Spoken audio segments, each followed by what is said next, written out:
Alright, so I asked you to go through compare your answers to the one you see on the screen, but I only showed you the first screen. So I'm going to, get ready to pause again. I'm just going to hit the next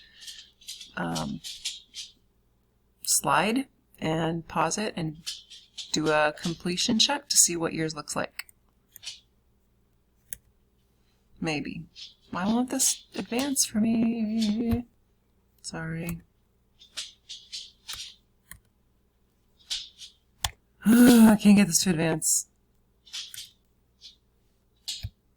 Be patient with me.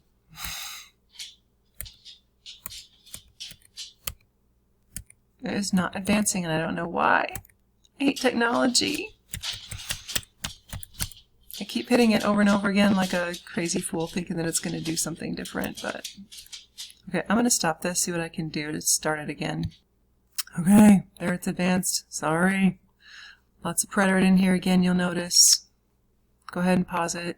Check.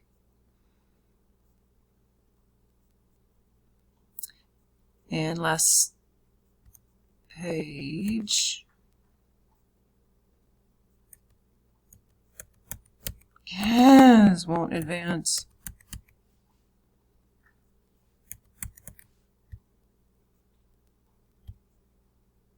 Okay, there we go. On your packet, you have another story. It's on the back side of the really sad story we did the other day, and this is a happier story, I promise. La sorpresa de Jorge y Manuela. Go ahead and pause it. I'm going to ask you to talk through the first. Actually, you know what? Take it out. We're going to go through the first ones together. I'm going to give you the first paragraph, and we're going to see what's going on with this one. Then I'm going to give you time to pause it, fill out the rest of that, and see how well yours compares to mine once I put them up on the screen as well. So y'all have it out.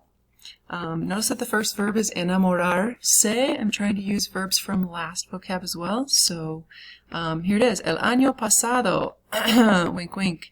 Notice when you see phrases like something that happened last year, you know you're in a very specific time. The preterite refers to very specific time frames. So the first verb, notice, is preterite. First two verbs are preterite because they're both actions that happened once and they were over. They fell in love, boom, done. Once that was over, it's never happening again. They fell in love the first time, y se casaron. They got married just one time. Then notice what happens. Juan era un hombre alto, moreno y muy guapo. I'm describing him. No actions. I'm describing him. Same thing in the next sentence. Manuela tenía pelo largo y rubio y era muy bonita. Of course, she's described in that sentence too. Then action. Ellos invitaron a mucha gente a su boda. Once and done. They invited him. Once the invitation went out the door, that was done. Invitaron a mucha gente.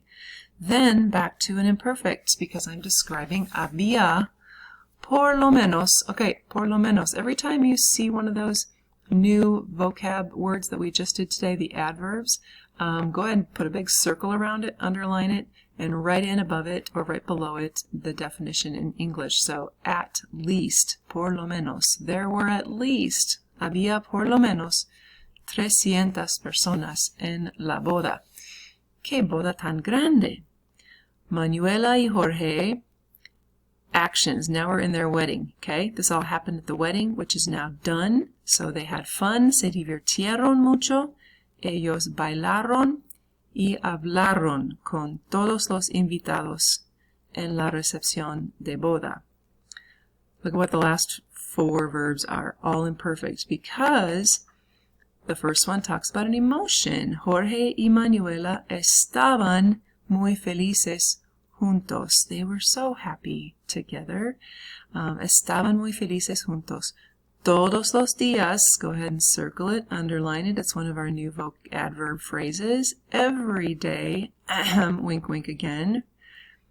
Repetitive, habitual action coming up here. Todos los días ellos conversaban en el teléfono cuando Jorge trabajaba en su oficina. Both of those things happened every day. He would work in his office, they would talk on the phone for a little while. All of this happened every day, repeatedly over and over and over again, which requires the use of the imperfect. Final one, ellos se amaban muchísimo. They loved each other. It was reciprocal in nature. They loved each other so much. And it's an emotional thing. They didn't act on anything. There was no actions. Okay, I am going to, now I want you to pause it. I would like you to go through the next 2 paragraphs and then go ahead and click on the next slide and compare your answers to what you see on the screen. So pause right now.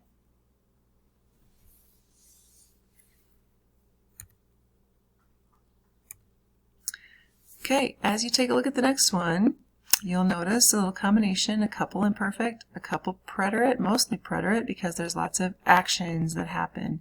Notice also I underlined some of our new vocab phrases, mientras, apenas, barely, and then lots and lots of actions that you see there. Next one. Okay, notice at the beginning, su esposo Jorge trabajaba en su oficina. Meanwhile, her husband Jorge was working in his office. Notice the next one. Él no sabía nada del accidente. We talked about how, just a little while ago, we talked about preterite, supo, meaning found out. Did he not find out anything about the accident, or just did he not know anything about the accident? Oh, the second one, right? He didn't know anything. He didn't know. So if I want to use that verb as meaning knowing something in the past, I'm going to use the imperfect. If I want it to mean that found out definition, that's when it becomes preterite. Let me back up to the previous paragraph. I forgot to mention one of those kind of special meaning verbs that we talked about in the last sentence of the previous paragraph. So, ella se torció el tobillo, she twisted her ankle, she sprained her ankle, y no pudo llamar a su oficina en el teléfono. She couldn't call him because she couldn't physically get to the phone and it was just excruciating pain she was in. Do you think that there was an action there? Do you think she tried but failed to call her husband? Do you think that she or just laid there on the floor like, no, guess I can't call him? No. I don't think so. I think that she made an attempt. I think she acted on it, which is why that becomes pudo. The preterite form of that.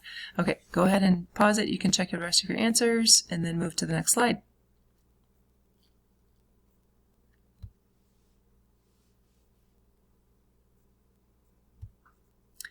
Next slide, next paragraph. Actually, if you haven't already, go ahead and fill in the verbs from the next couple paragraphs to the end of the story, and then you can start the video again.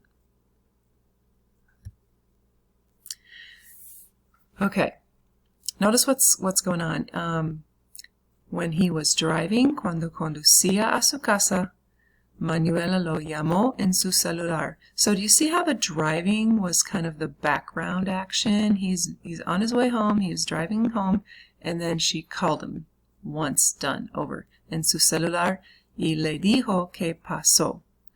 También ella le dijo que, notice I've got either a preterite or imperfect in there. Fue a la sala de emergencia o iba a la sala de emergencia. Notice the slight difference in meaning.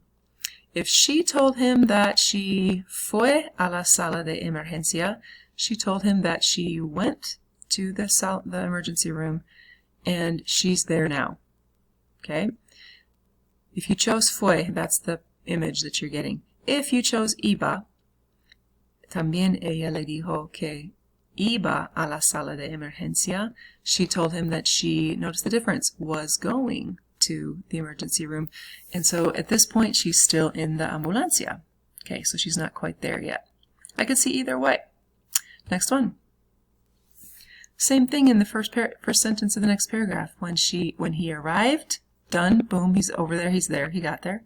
El médico le hacía un examen médico o le hizo un examen médico a su esposa Manuela. Was the doctor doing the physical exam, or when he got to the hospital, the doctor did the physical exam. Okay, one action happened and then the next action happened. If it's hacía, the doctor's still in the middle of doing, it was in progress. That's why hacía is used in the imperfect there, if it was in progress. If he was doing it, or once he got there, then the doctor decided to do it. It depends on what you're trying to communicate. So in those two examples, in the fue, iba, and then the hacía, hizo, I could see either one happen. But notice, then you've got action, action, action, action happening following that. Entró, sorprendió, le dijo, and here's the great news. El médico hizo un examen médico y yo supe que estoy embarazada. That's exciting. Yo supe. I found out. She did not know this information, right? She just wasn't sitting on this information and always knew it. She, in the moment, found out. So there's that special meaning of the verb saber, supe. Last paragraph. Jorge gritó y abrazó y besó a su esposa. Jorge iba a ser padre. Notice, he was going to be a father. Anytime you find yourself wanting to say the was-ing idea, he was going to be a father, that's an imperfect. So, if you go to the next slide, come on, please, advance for me. There it is. I've got some preguntas de la sorpresa. Notice my questions. I'm going to have you just pause it and see if you can come up with the answers on your own. I'm not going to come back on here because I'm close to the end of this video again.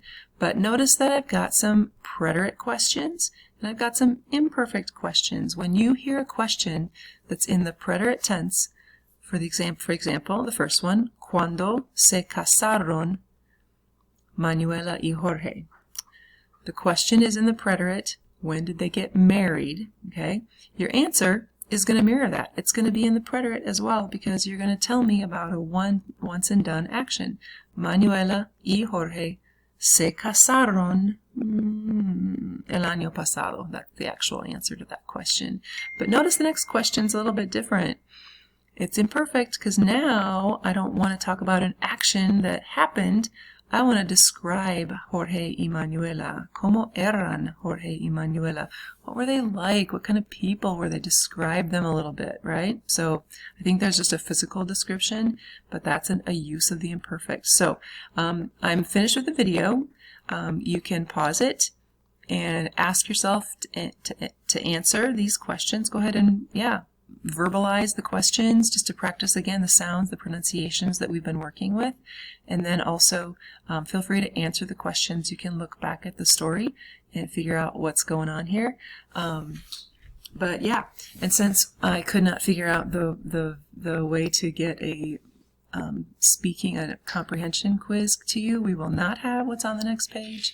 But yeah, I'm going to go back to this last video. Guess I'm not.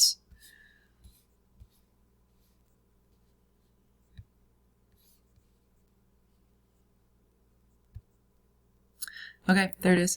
I'm going to just go back to that last page again, and you guys can pause it here and spend some time asking yourself and answering the questions that you see there. Okay, I will put Panorama on, and I will put the next story on Blackboard as well for you guys to keep working on the preterite versus the imperfect. Please reach out to me if you have questions about if that's not making sense, any of the preterite imperfect stuff. But video's stopping in a couple seconds.